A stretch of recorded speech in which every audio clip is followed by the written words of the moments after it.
I think that it's also important to remember that when we can have awareness from our mind. So even the word awareness can be a little bit confusing, right? So I can be aware that I'm dysregulated, for example, but that's different from bringing awake awareness, the spiritual awareness, to the dysregulation. That the spiritual awareness has the capacity to welcome everything and love all aspects of ourselves. It's like a formless dimension that's beyond our body, and it's actually beyond energy, that interconnects us to all of life, of everything that has vital force inside of it. And so trying to access awareness from the mind actually limits awareness itself. And so deepening down into the body. I believe, like even in the belly, like where is awareness in the belly? Not looking down into the belly from the mind, but from the belly itself is one way to sort of start to... Namaste, sweet souls. My name is Shilpa, and you're listening to the Omni Mindfulness Podcast. I am a mindset and meditation coach for professional women and mompreneurs. The purpose of this show is to offer stories and content that allows you to increase your awareness of your authentic self and be inspired by connecting to the personal and professional stories of other souls. Souls who are walking the walk and living everyday human experiences with inspired intentions. These are the stories that will expand your consciousness and spark within you to ask, what if? Each season, I offer content to help you create a holistic lifestyle that embodies spirituality, mindfulness, mindset, and energy awareness. Through my conversations with experts in their niche area and solo casts from yours truly, my intention is to help you holistically revitalize, reset, and relax your body, mind, and spirit. I'm your host and founder of Omni Mindfulness. So ask yourself, what if just one story could be the catalyst to shift the trajectory of my life? What if I become instrumental in serving other souls to realize their true self? And what if my soul's higher purpose is in the realization of Omni Mindfulness joy? It's never too late to rewrite your story. And now, today's episode. Welcome back, sweet souls. This is your host, Shilpa. I wanted to share some exciting news about a little challenge I'm running as I'm trying to get more people to discover this podcast and the conversations that inspire those who value personal growth. And the best way to do that is to leave reviews. You can leave a review on Spotify, Google Podcast, or Apple Podcast. So my request to you is to leave a review if you feel that you've received any value at all from these episodes of Omni Mindfulness. It would mean so much to me if you could write a little review regarding any episode that resonated with you. Please take a screenshot of that review and email it to me at omnimindfulness@gmail.com. In return, I will offer you my one-page guide to spark your meditation practice through Sankalpa. Sankalpa is a Sanskrit word for intention setting. Along with this, you'll receive a link to my guided meditation that will guide you through an intention setting meditation, positive affirmations, which you can practice daily. I guarantee that this gift will help you start a daily intention setting practice with a spark. It is my gift for you for being a listener, being a supporter, and of course, to enable you to manifest the best meditation practice. And we are now in my 5th podcast season, exploring the topic of spirituality. Each month, my guest and I delve deeper. In January, we explore spiritual entrepreneurship. In February, spiritual leadership and wisdom. And wrapping up with spiritual awareness in March. Stay tuned. And up next is Harmony Kwiker. Harmony is a psychotherapist, author, and professor at Naropa University, where she teaches transpersonal counseling. She is also the founder of the Institute for Spiritual Alignment, where she trains practitioners to bridge the divide between traditional and spiritual transformation. In her first book, Reveal, Embody the True Self Beyond Trauma and Conditioning, Harmony does what most experts rarely do. She vulnerably shares her story of transformation while simultaneously empowering readers to discover their truest selves. Her newest book, Align, Living in Loving from the True Self, is now available. And now, here is Harmony. Welcome, Harmony. What a beautiful name. Thank you. Thank you so much for having me here. It's my pleasure. I'm so excited. The world of the internet has made us have the ability to connect in ways where normally we wouldn't cross paths. Yeah, it's like magic. Magic, it is. Mm-hmm. So this month's theme is on spiritual awareness, and I think you are perfectly aligned for this topic. And I'd love for you to share your journey, your background. Before we hit record, you mentioned you were raised in a fairly spiritual family. Mm-hmm. Yeah, I was raised in a family that offered a lot of opportunity for spiritual exploration.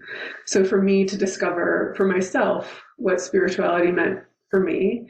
My mom, she was a coach and a breath worker. And so she led a lot of personal growth workshops in our home.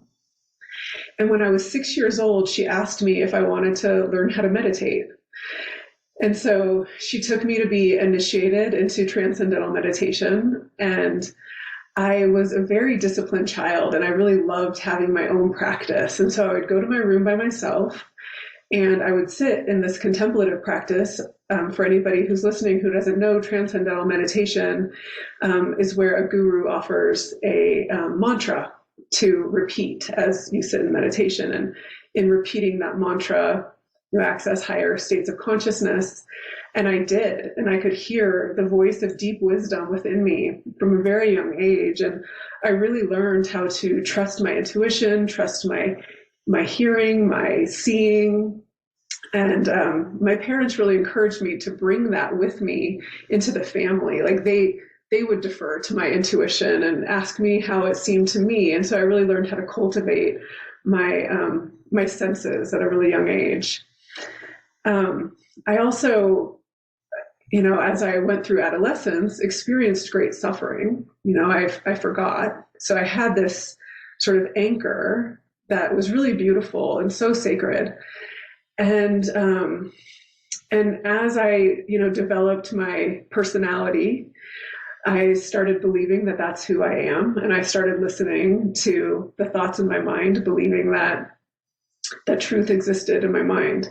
And I sort of got pulled away from the more subtle, quiet, spiritual aspect of myself. And luckily, I had a family friend ask me if I wanted to start working at her yoga studio.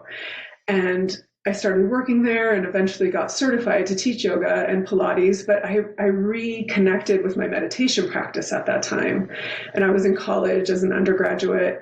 And again, I would sit in meditation for about 2 hours a day, every day, on top of my yoga practice.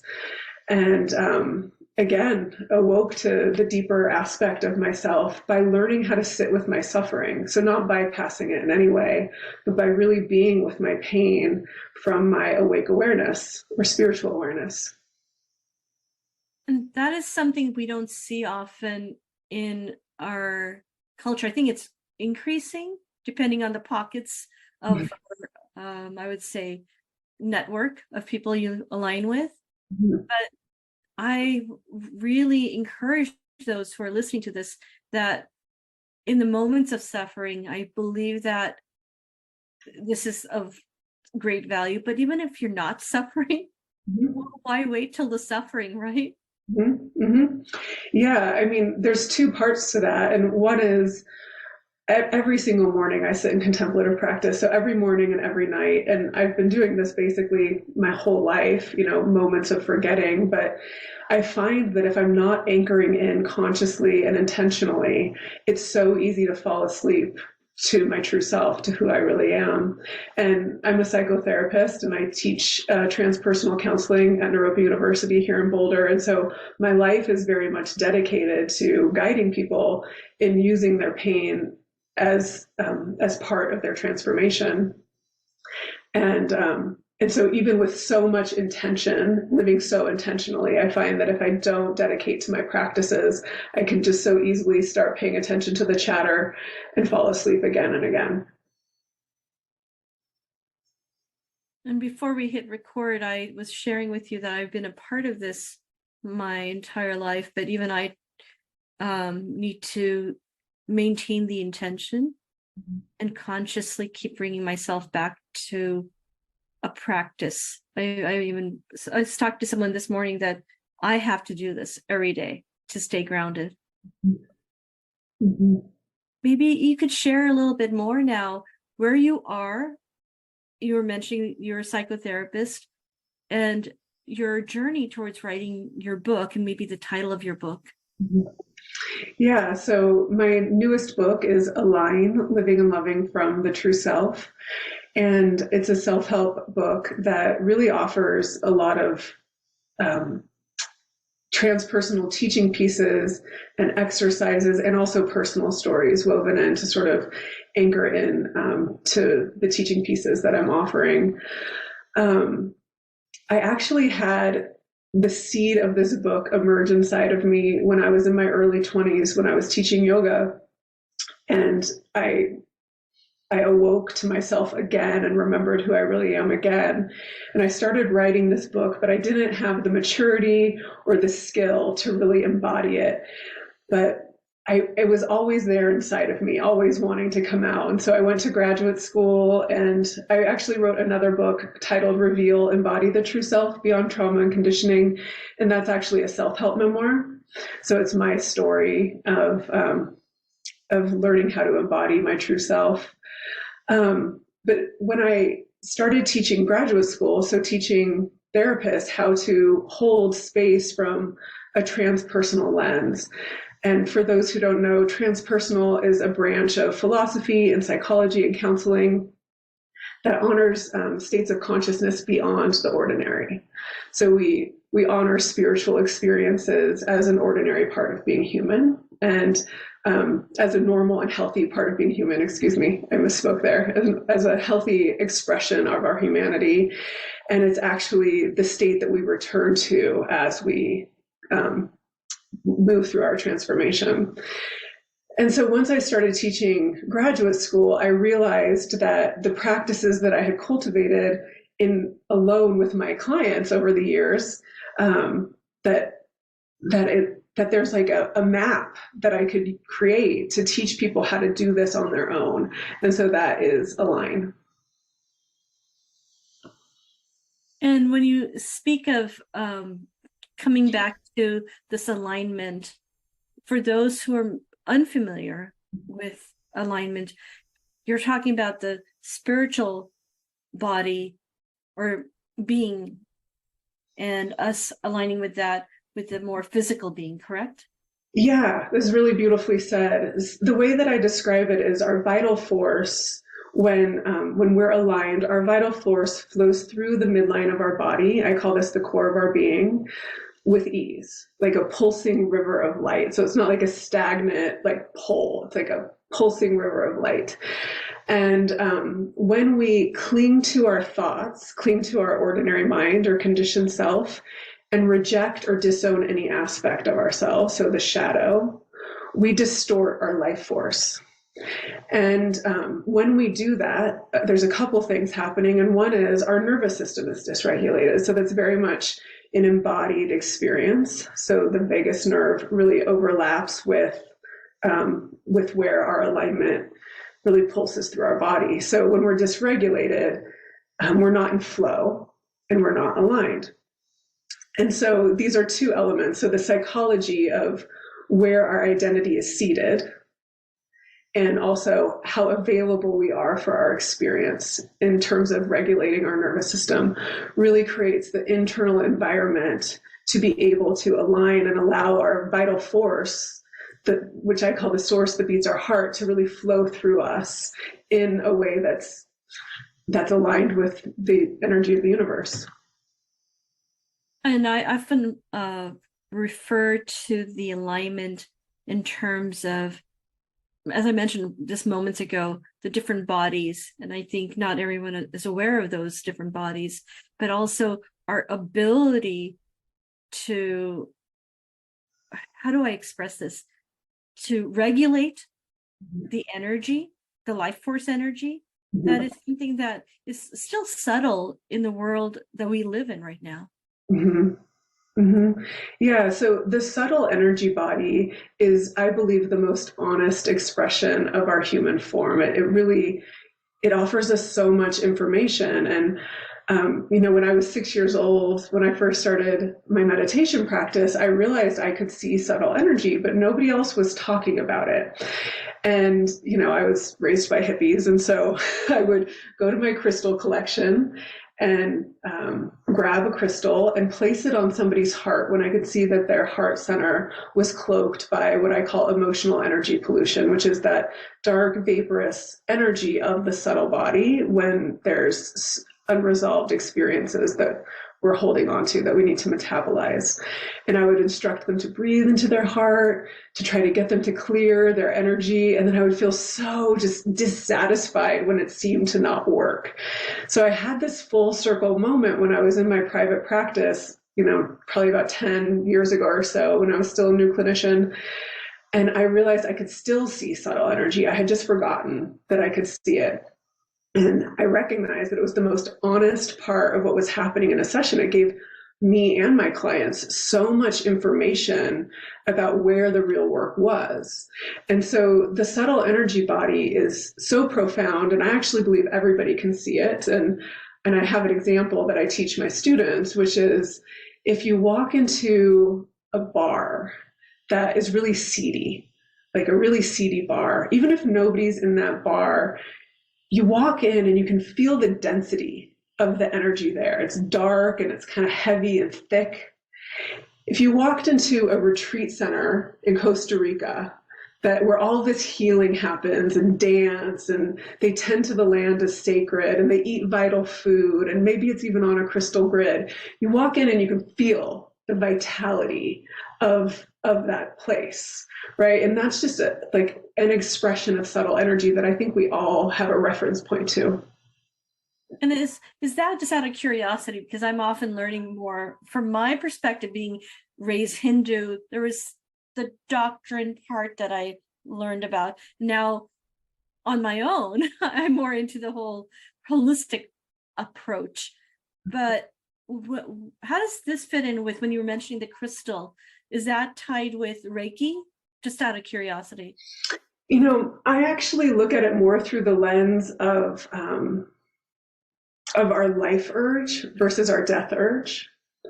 So when we aren't calling, and I think I'm understanding your question correctly, but when there's a lot of stored emotional energy pollution, and there's a lot of thick, dark, vaporous energy that is wanting, I believe, to be cleared, in order for a person's vitality to flow more fully, that there's two choices that can happen there. And one is continue to do death urge behaviors. Like at that seedy bar, there's a lot of death urge behaviors there, people engaging and consuming elements that will suppress their energy, keep them the same, that aren't curative or healing, versus somebody who goes to the retreat center in Costa Rica and is really actively calling on their life force to purify and clear what is being stored in their emotional energy body.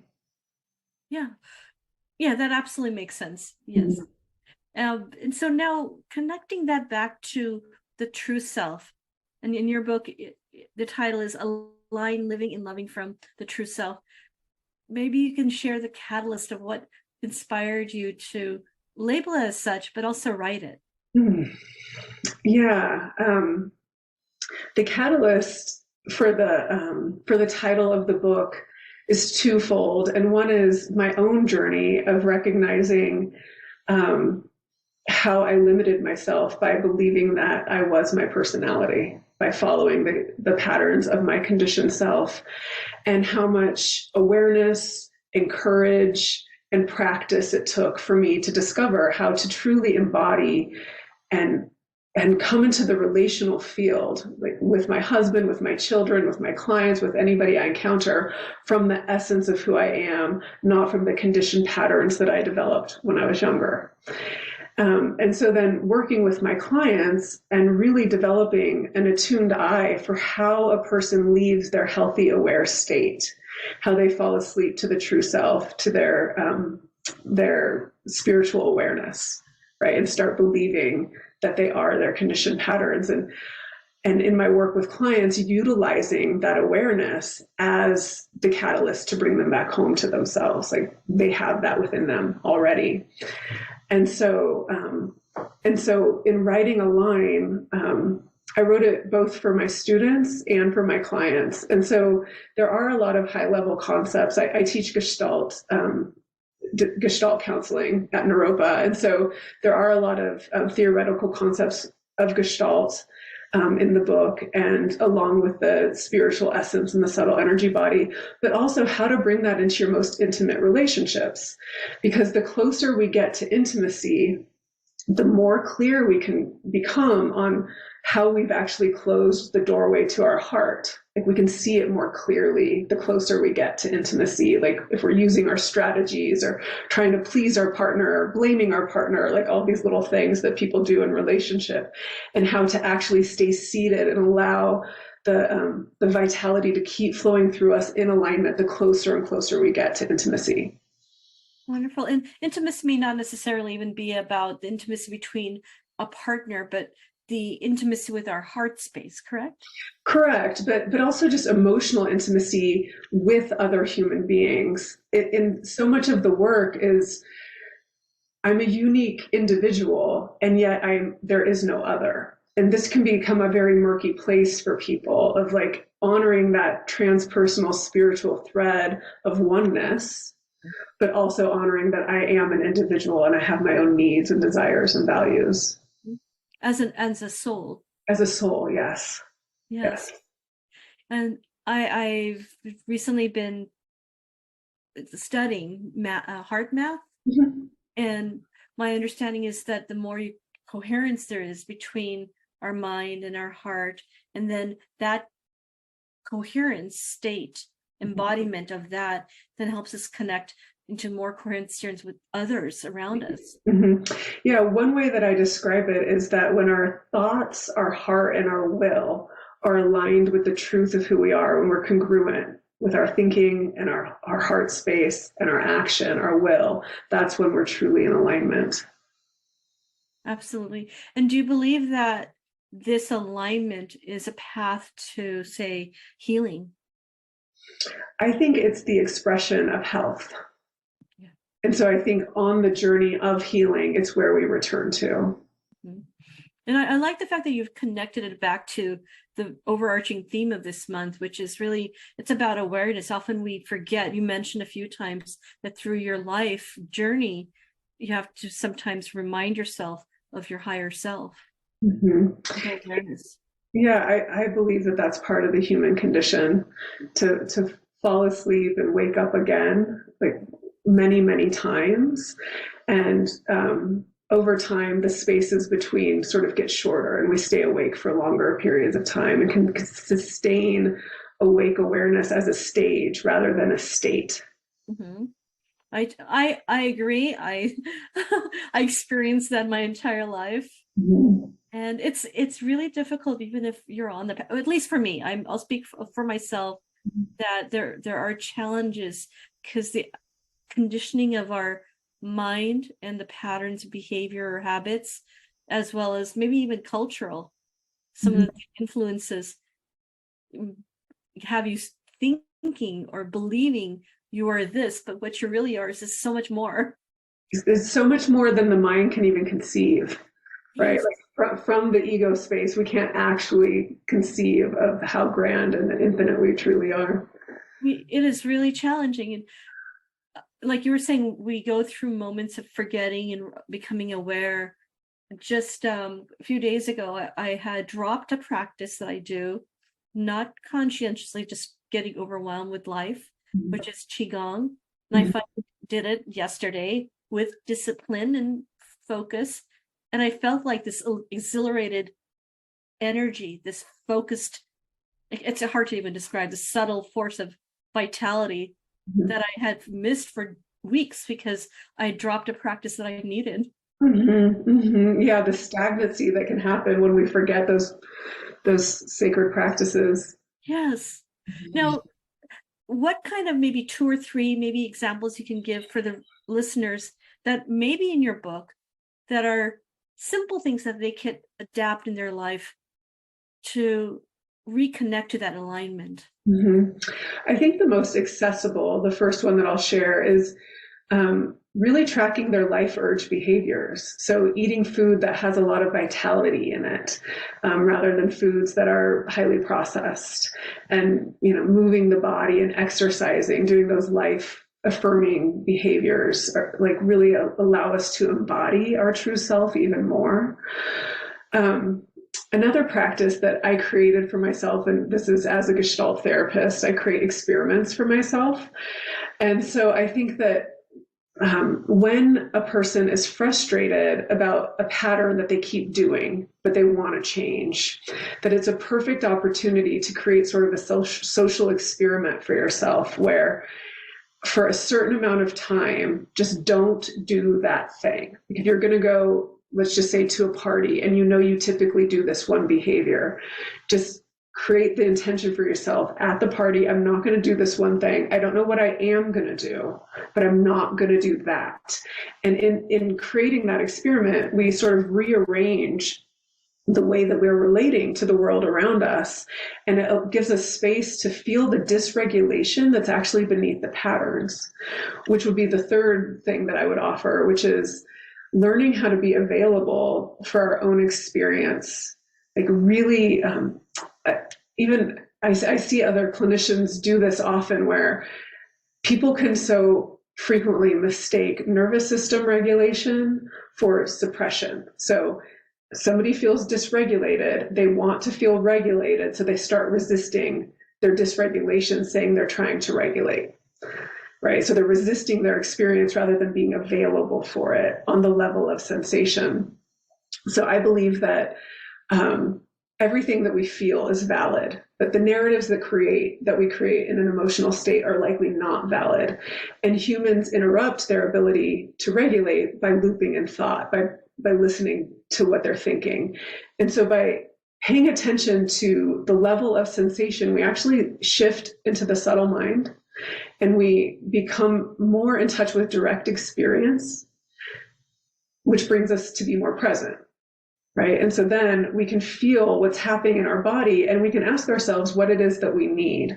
And this is how we start to create a secure connection with ourselves, which I actually believe is the foundation of creating a sense of alignment through our whole being. And does that also connect with meditation as a practice? Because that is the essence of meditation, which is really ideally bringing yourself back to the present moment. Yeah, I am obviously such a fan of meditation and it's part of my practice, so absolutely. And there's something unique about the interpersonal situation that brings up things inside of us that we don't feel when we sit alone in meditation. So there's something about being in relationship with other people that cause us to feel differently in our body. And this is because of the social engagement system of our vagus nerve, which is the foundation of our autonomic nervous system.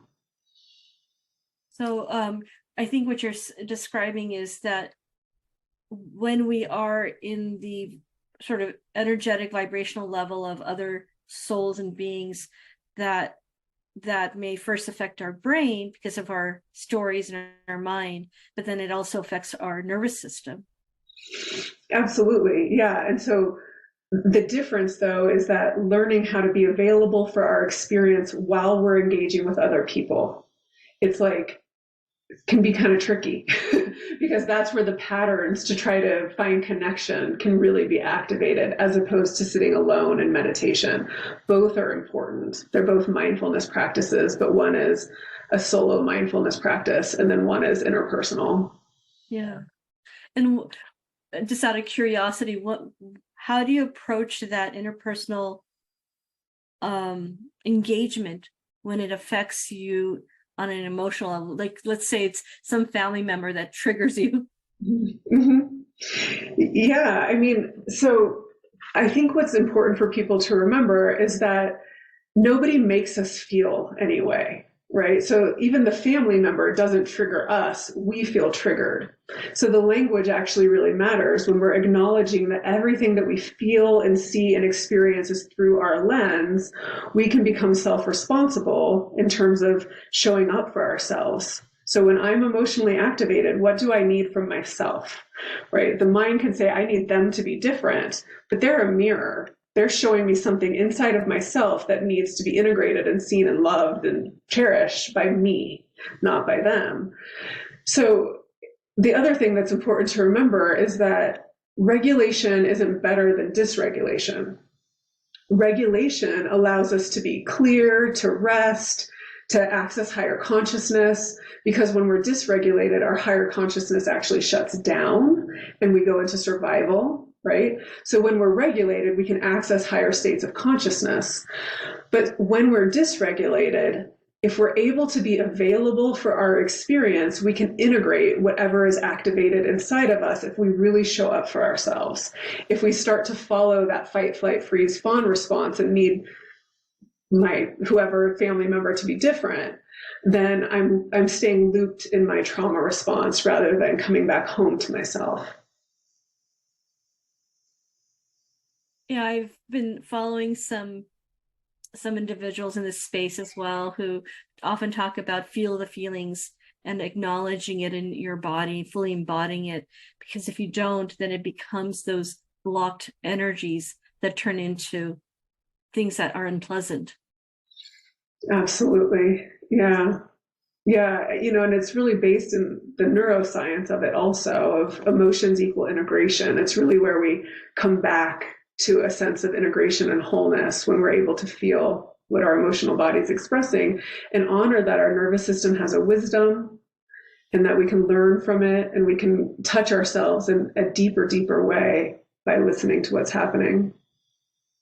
Any techniques that you recommend for those who may not have a meditation practice, but are aware that they'd like to, I would say, not control, but have a better grasp over self-regulation and how to do that?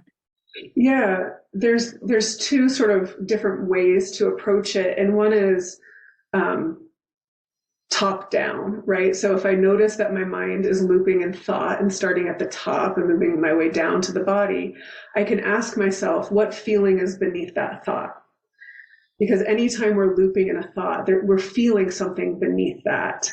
And by turning towards the feeling body, we actually stop looping because we can't do both at the exact same time. And so we can come into the emotion and then ask ourselves, what does this emotion need from me? And give that to ourselves. The other piece of that, though, is if we're aware that we have a feeling, if we can just stay at the level of sensation. I can't tell you how many times I've stopped asking people what they're feeling because they always tell me what they're thinking, right? Because there's just this like sort of orientation of up here in the mind rather than actually in the sensation of the body. So remembering that the emotion has a sensation, that sensation has the vibration, and that's where we can actually clear our subtle energy body and come back to more clarity. I agree. And that makes so much sense. I really enjoyed that feedback as well. Well, do you have anything else you'd like to share about your book?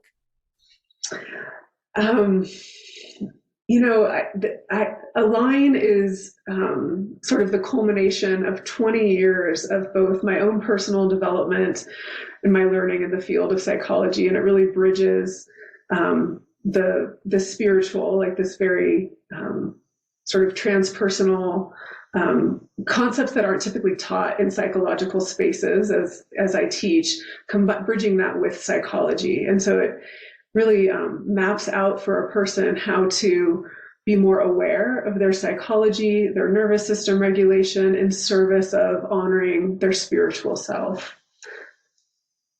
Well, I know for sure, even with my own practice, that there's always room for growth, and having that perspective of how I would say the mind can affect our nervous system and how we can take charge more proactively to regulate it.